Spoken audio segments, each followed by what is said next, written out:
kalau saya lihat dari stoknya banyak, pengelolaannya sudah sangat terjamin. Ini isu tentang impor dan sebagainya udah. Kalau impor, saya bilang ya mohon maaf, sudah nggak mungkin impor lagi kami, Mas. Iya. Karena panjang sejarah Indonesia merdeka dari 1945 sampai sekarang, baru 2025 inilah Bulog itu bisa penyerapan gabah dijadikan beras sampai 3,1 juta ton. Nah, kalau boleh peranggapkan, petani itu adalah pahlawan bangsa zaman sekarang, Mas. Karena sudah tidak ada pertempurannya di bidang pangan sekarang. Apalagi ada program Bapak Presiden ini ke depan ada penambahan 100 gudang, Mas. Nah, untuk menjangkau daerah-daerah yang 3T tersebut, termasuk daerah yang rawan. Mohon maaf, tanda kutip ada banyak gerakan gitu ya. Kelompok bersenjata tersebut. Bulog itu adalah tugasnya social oriented, bukan profit oriented loh.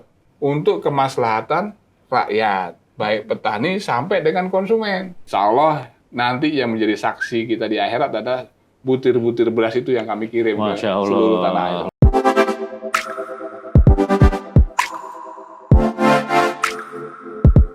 Halo, apa kabar? Jumpa kembali dalam special talk yang luar biasa saat ini. Dan pemerintah Prabowo Gibran baru saja memasuki usia 1 tahun dan pencapaiannya sudah sangat banyak sekali. Dan tentunya kita ingin mengetahui beberapa hal-hal yang lebih spesifik. Nah, kali ini kita akan ketahui mengenai masalah beras dan Bulog. Kita akan ngobrol langsung dengan orang nomor 1 Bulog, yaitu Dirut Bulog. Ya, Dirut Bulog yang sudah ada di studio kita. Halo, apa kabar Pak Dirut? Baik, selamat sore Mas. Gimana Pak Rizal? Ya, alhamdulillah baik Mas. Kan saya ucapkan selamat ya tadi Pak Menteri Pertanian juga sudah mengatakan swasembada lagi, lantas juga stoknya kita sudah cukup banyak dan ada kebijakan-kebijakan yang digelontorkan yang luar biasa seperti pengurangan 20% ya Pak ya untuk pupuk ya. Ini tentunya dalam rangka mendorong ketahanan pangan kita. Begitu otomatis ya, Mas ya. Nah, kita ingin tahu nih Pak, dalam 1 tahun pemerintahan Bapak Prabowo Gibran, kira-kira apa yang bisa di-share ke masyarakat ya tentang hal ini Pak? Baik, terima kasih Mas. Jadi pertama, Assalamualaikum warahmatullahi wabarakatuh. Yang terhormat dan kami banggakan para pemirsa dan pendengar El Sinta. Pada sore hari ini kami cukup berbangga bisa silaturahmi langsung ke studio El Sinta. Luar biasa. Kita tepuk tangan dulu dong. Thank you Pak udah sampai sini. Baru pertama kali kami ke El Sinta nih. Dari waktu zaman saya kecil, saya masih SD di Jakarta. Saya sering dulu dengar El Sinta. Oh, ya Allah. Jadi sebetulnya saya penggemar El Sinta sebenarnya. Dari dulu Pak ya? Dari dulu itu. Termasuk ayah bunda juga dong Pak ya? Orang tua di rumah gitu ya? Ya jadi itulah. Mungkin saya ini dulu El Sinta lah ya. Thank you ya Pak. El Sinta. Jadi karena El Sinta informasinya yang terbaik pada saat itu. Terima kasih Pak. Mudah-mudahan sampai dengan sekarang ya Pak ya. Terima kasih Pak. Alhamdulillah itu. Baik, mungkin saya injak terkait dengan masalah prestasi Bulog di 1 tahun pemerintahan Bapak Presiden Prabowo Subianto. Betul. Ini syukur alhamdulillah ya, seperti yang disampaikan oleh Bapak Menteri Pertanian bahwa prestasi ini bukan kerjanya Kementan saja atau Bulog saja atau kabinet pemerintahan yang mana gitu, bukan, tapi ini adalah kerja bersama. Mohon maaf, kerja bersama, kerja baik pemerintah, kerja DPR, kerjanya masyarakat, kerjanya TNI, kerjanya Polri. Nah, sehingga keberhasilan ini betul-betul dirasakan bersama. Ya, dirasakan bersama. Jadi termasuk juga kami yang di Bulog, itu sesuai dengan prosedur. Bulog ini adalah operator, regulatornya adalah Bappenas maupun Rakortas. Pada pelaksanaan tugasnya, Bulog itu ada surat tugasnya, Mas. Setiap kegiatan Bulog itu ada surat tugasnya. Seperti kayak tentara juga di rumahnya. Jadi resmi pekerjaannya Pak? Resmi Mas. Jadi nggak ada yang ilegal gitu. Jadi semuanya resmi, tidak ada yang ilegal. Dan itu semua berdasarkan ada surat. Surat dari Bappenas. Protapnya penugasan begitu ya, misalnya. Penugasan. Nah, penugasan ini yang paling menonjol yang kami rasakan adalah penyerapan gabah dan beras sampai dengan 3,1 juta ton. Ya. Ini memang rekor sepanjang sejarah Indonesia merdeka dari 1945 sampai sekarang. Baru 2025 inilah Ya. Bulog itu bisa melaksanakan tugas penyerapan gabah dijadikan beras sampai 3,1 juta ton. Luar biasa ya. Nah, ini semuanya kembali support yang pertama dari petani. Nah, petaninya bawa petani luar biasa. Saya hormat dan bangga pada petani Indonesia nih. Betul, karena tanpa beliau-beliau itu ya Pak ya. Karena beliau itu Karena beliau kita itu, ya. bisa ambil gabahnya. Iya. Kalau nggak ada petani kan kita nggak hasil gabah beliau gitu kan. Iya benar juga ya. Jadi Alhamdulillah. ini juga masyarakat Indonesia secara keseluruhan harus patut berterima kasih nih Pak Iya, dengan teman-teman kita yang ada di sawah ya Betul. dan mengusahakan itu begitu ya. Dan saya kalau boleh peranggapkan petani itu adalah pahlawan bangsa zaman sekarang, Mas. Karena sudah tidak ada pertempurannya di bidang pangan sekarang. Ya. Yaitu di pertanian, Mas. Saya hormat dan bangga kepada para petani kita. Sampai kita bisa compete sama Thailand, sama Vietnam, Oke. sama Malaysia. Luar biasa itu Pak ya. Ya mohon maaf, sekarang Indonesia nggak bisa dilihat sebelah mata lagi, Mas. Ya.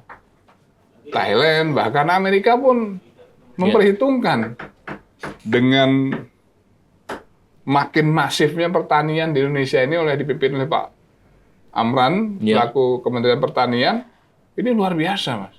Sehingga pencapaian ini masuk dalam rekor-rekornya Kementerian Pertaniannya Amerika.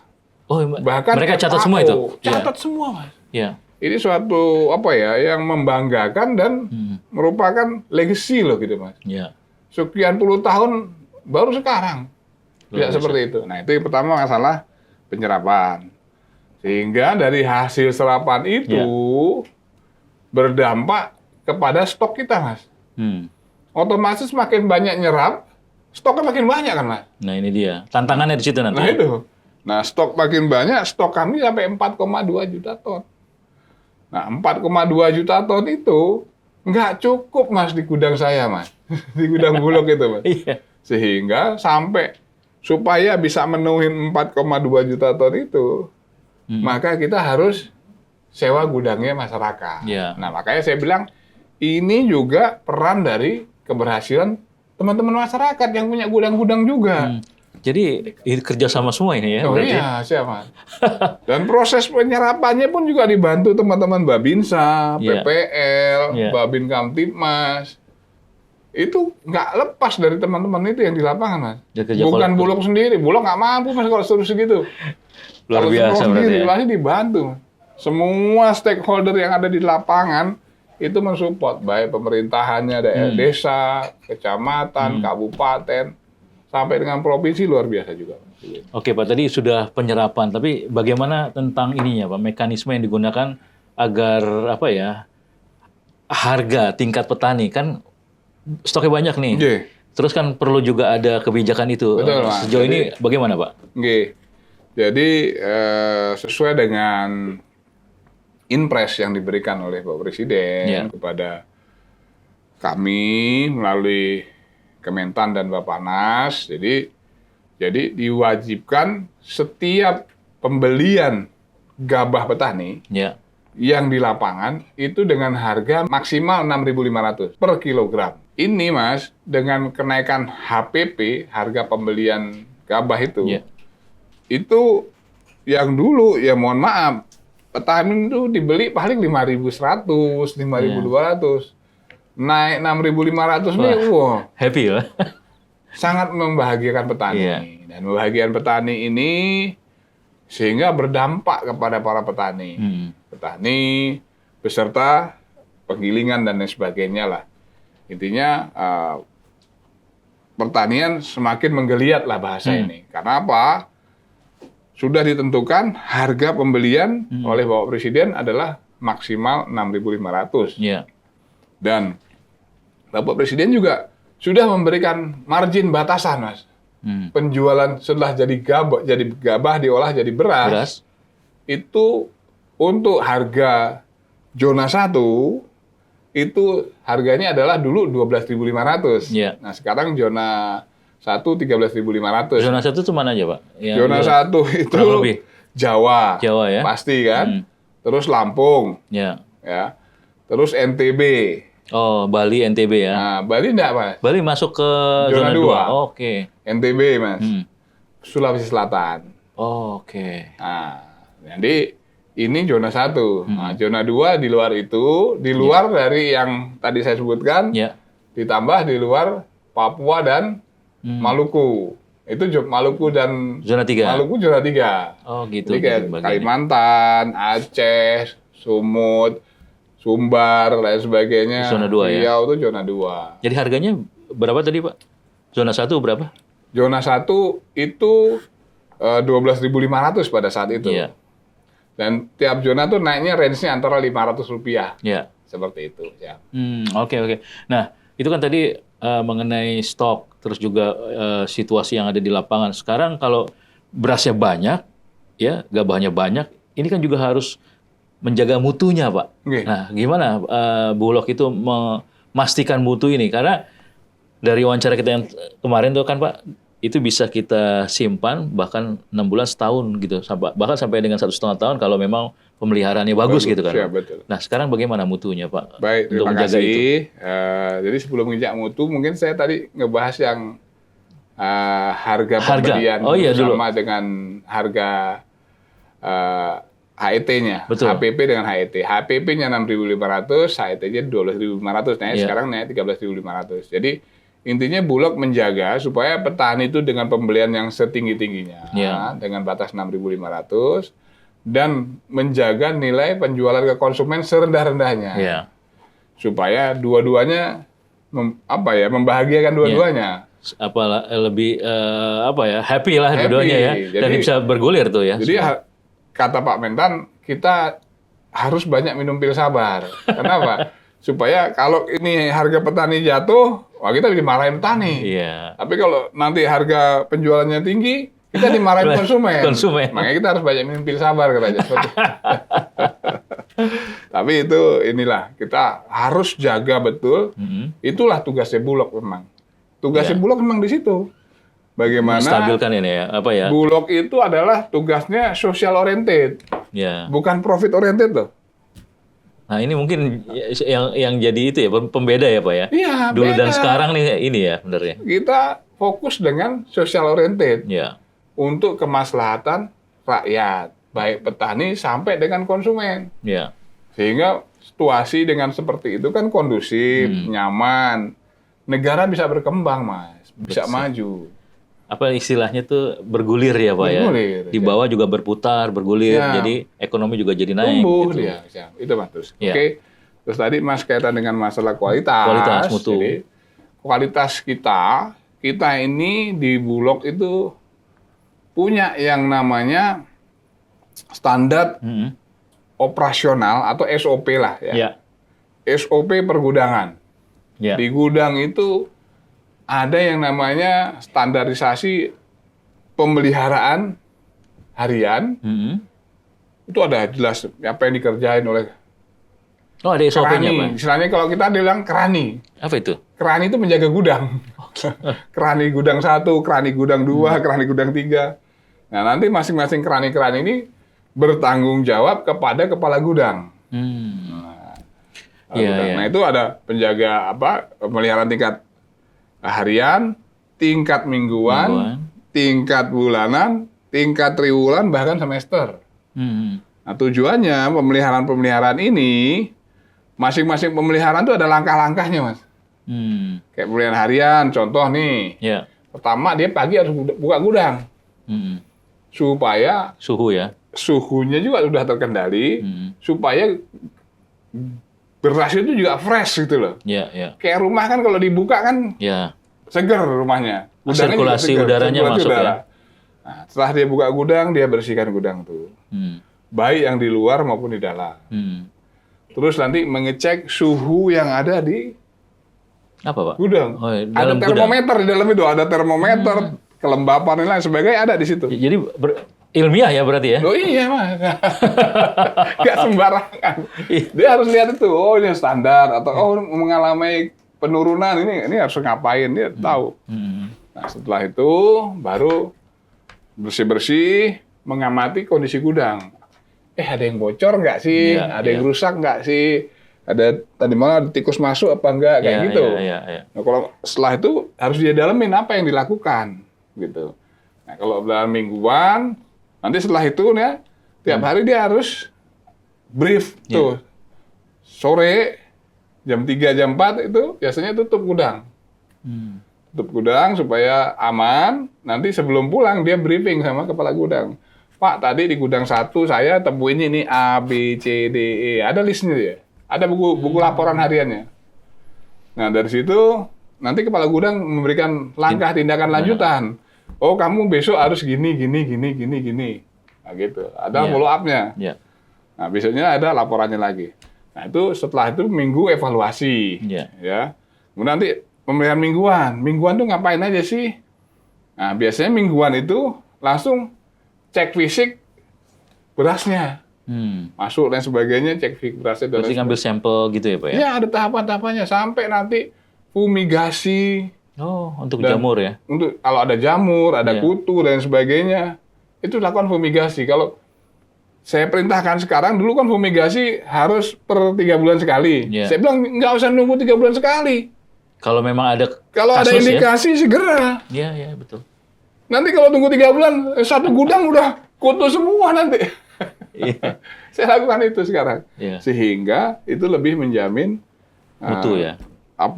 Kualitas. Beras kita lebih sehat, lebih layak untuk dikonsumsi. Ini luar biasa nih. Jadi kita jadi tahu nih dalaman-dalamannya gimana sih cara treatment menjaga beras ya. Kadang kita pikir apa bisa sampai 6 bulan setahun, ternyata memang bisa. Kalau memang seperti itu sih pemeliharannya bagus, harusnya bisa ya Pak ya. Dan itu nanti setiap 6 bulan atau 3 bulan lah maksimal tuh, biasanya kita panggil uji tes sampling.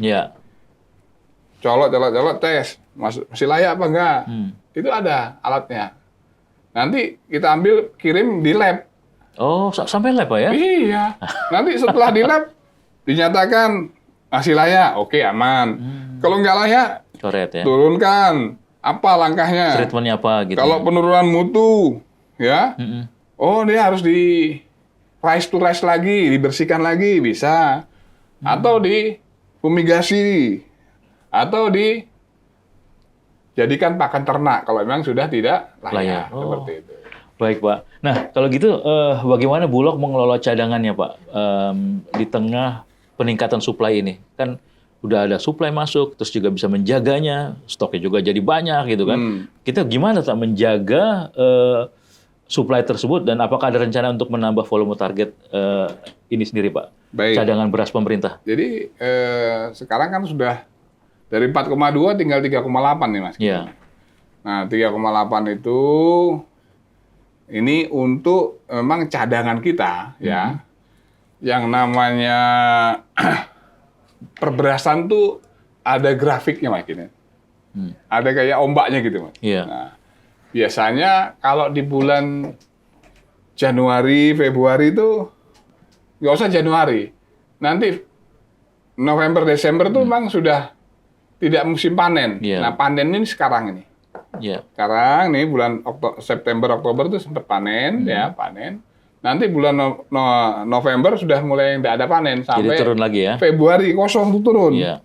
Nanti bulan Maret sudah mulai panen besar nih. Maret, April, Mei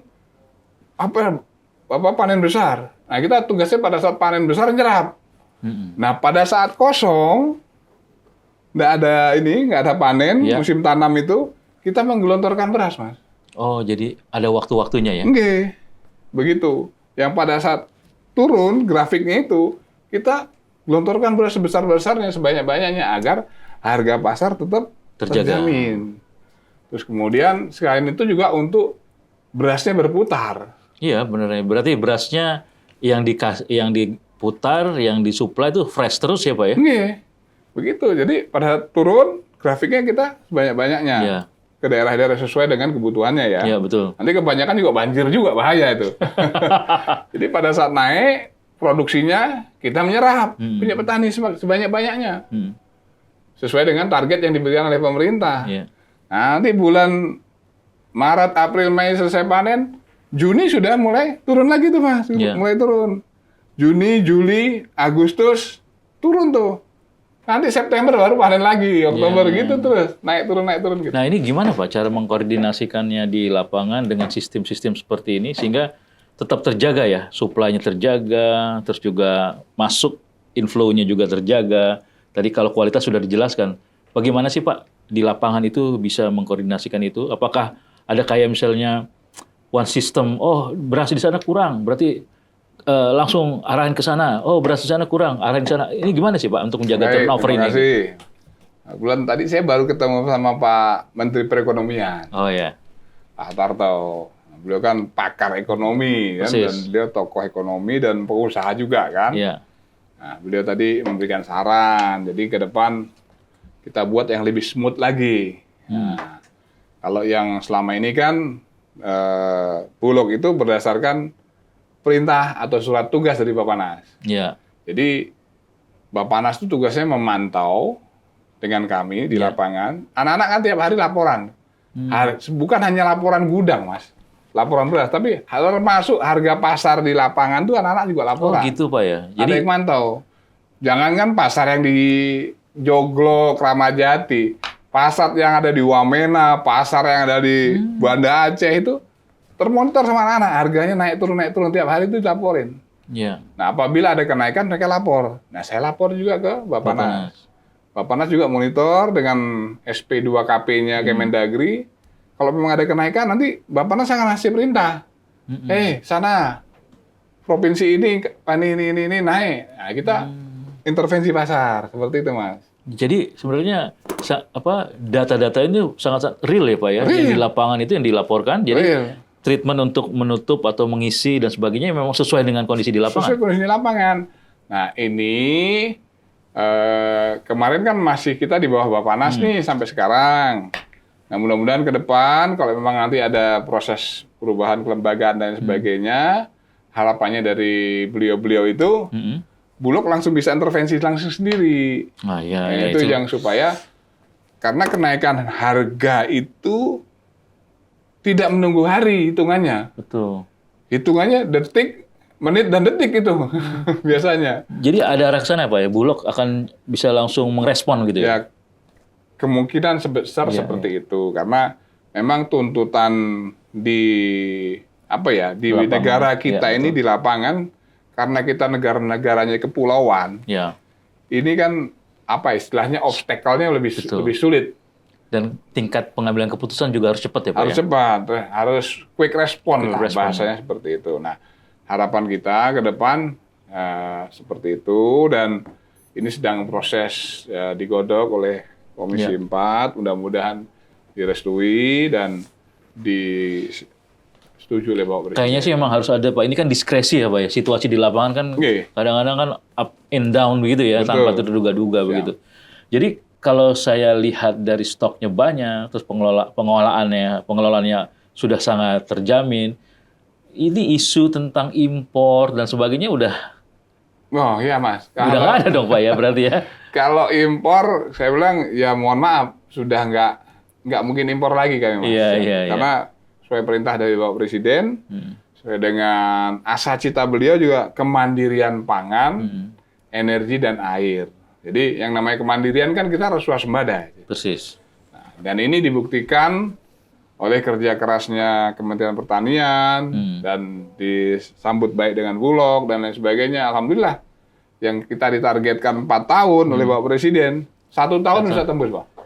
Berarti nanti bisa aja Bulog bukan lagi mengimpor yang udah nggak jadi isu ya Pak ya, malah mengekspor gitu ya Pak? Kalau saya besar bermimpinya ke depan Bulog itu ekspor Mas.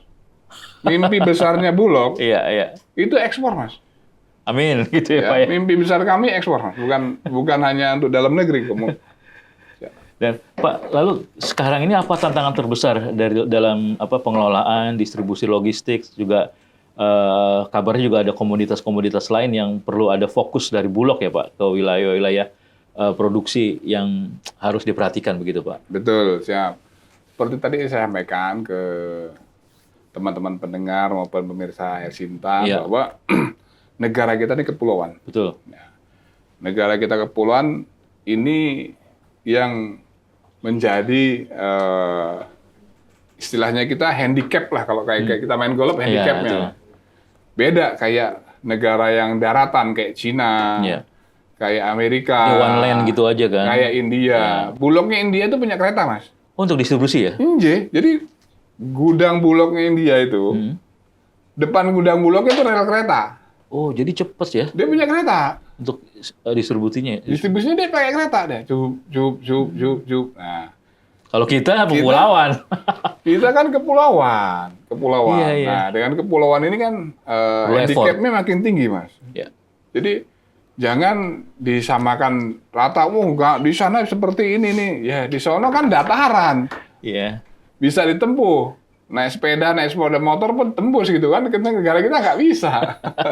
Nah kita memang Iya. negara-negara kepulauan-kepulauan ini makanya lah kita bangun gudang-gudang di pulau-pulau tersebut, Mas, supaya bisa menjangkau ke Masyarakat paling ujung ya. masyarakat yang di pelosok, terutama 3T, terdepan, terjauh, dan Ya, terluar. terluar. Nah ini harapannya beras Bulog itu selalu ready dalam kondisi apapun. Nah makanya sekarang ada program Bapak Presiden ini ke depan ada penambahan 100 gudang, Mas. Dari total kami yang sudah ada existing 1.500 lebih itu, Iya. nambah 100 ini.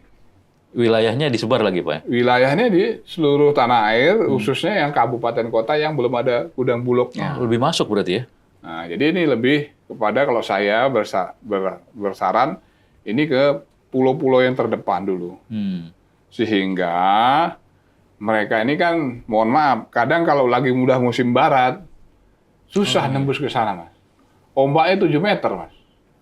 Siapa yang mau berani masuk gitu? Beliau soalnya dari angkatan ya, dari TNI, jadi paham sekali. Betul, Mas. Jadi kadang-kadang kita harus bersandar ke teman-teman TNI, Mas. Ya. Armada-armada TNI, baik TNI Angkatan Laut dengan kapal-kapalnya, kami bersinergi, bahkan dengan TNI AU, Angkatan Udara, dan TNI Angkatan Darat dengan truk-truknya dan lain sebagainya. Nah, untuk menjangkau daerah-daerah yang 3T tersebut, termasuk daerah yang rawan. Seperti di Intan Jaya, Lani Jaya. Perbatasan itu Pak ya? Itu di puncak-puncak gunung. Oh, puncak gunung. Khususnya daerah-daerah yang, mohon maaf, tanda kutip, ada banyak-banyak gerakan gitu ya? kelompok bersenjata Iya. tersebut. Nah, itu kan yang bisa masuk, harus ada pengawalan dari TNI. Iya.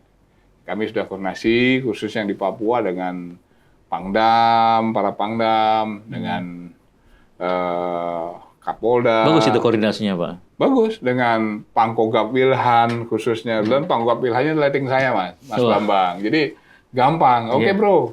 Naikkan aja. Naikkan. Udah bro aja ya. Luar biasa. Alhamdulillah, Mas. Supportnya Mas Bambang, Pangkogap Wilhan 3 luar biasa, Mas. Iya.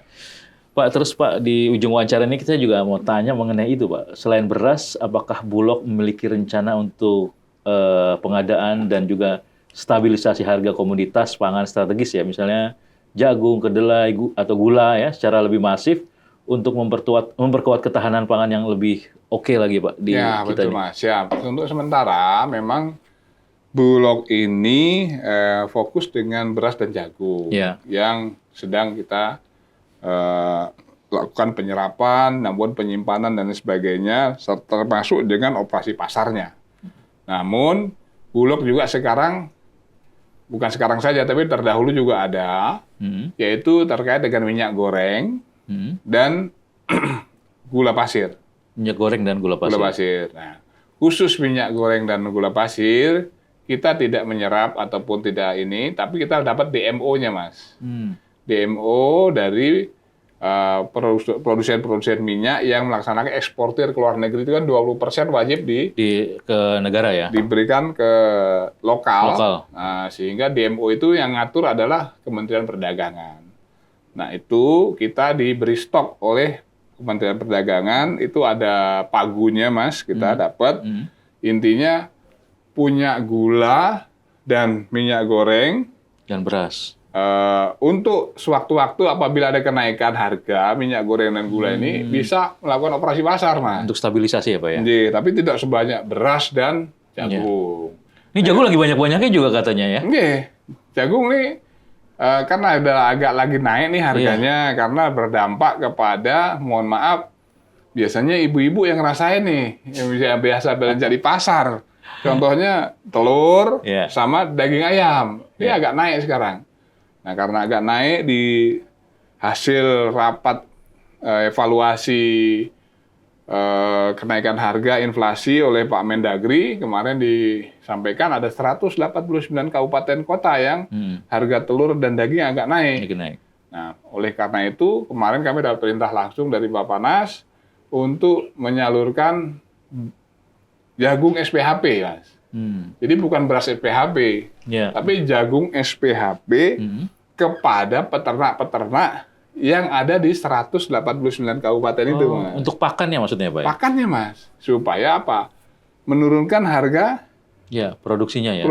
Harga telur sama harga daging ayam itu. Kalau nggak kita support itu, nanti harganya makin tinggi. Nanti kesian produk konsumen nanti.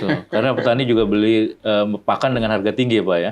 Ketika ada jagung yang disalurkan dari Bulog, bisa dijaga harga tersebut ya. Jadi contohnya seperti itu.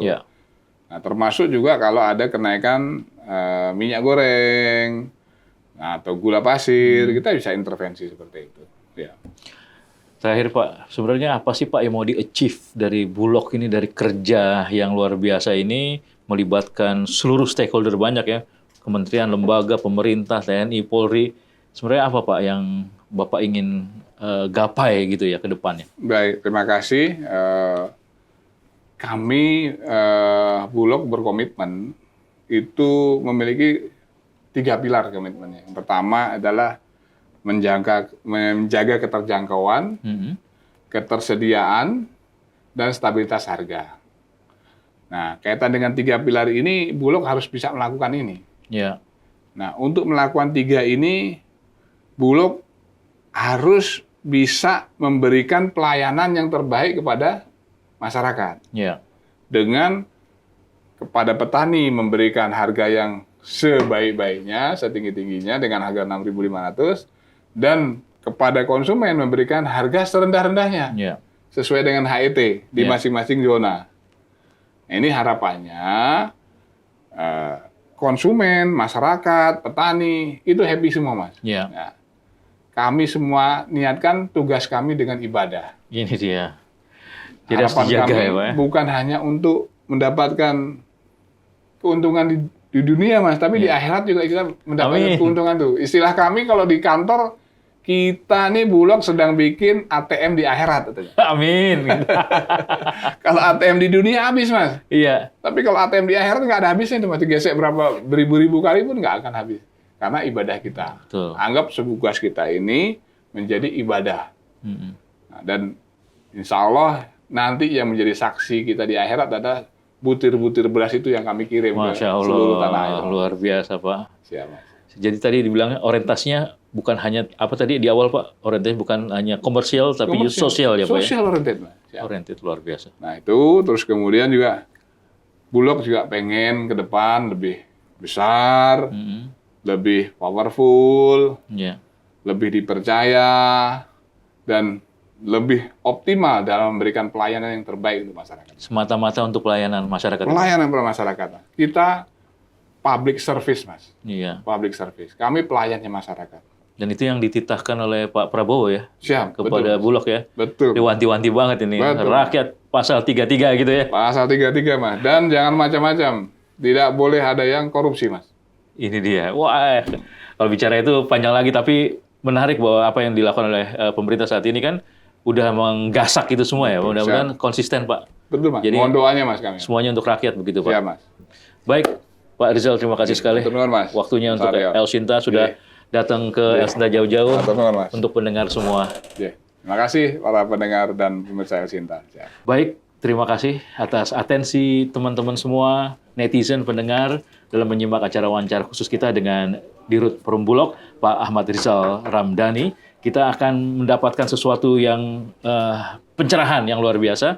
Ternyata ini adalah karya anak bangsa yang juga untuk anak bangsa pula. Jadi saya tidak bisa berkata-kata lagi. Terima kasih atas kebersamaan teman-teman semua, pemirsa, pendengar, dan juga netizen. Kita jumpa di lain kesempatan. Saya Haryo Ristamaji. Terima kasih dan sampai jumpa.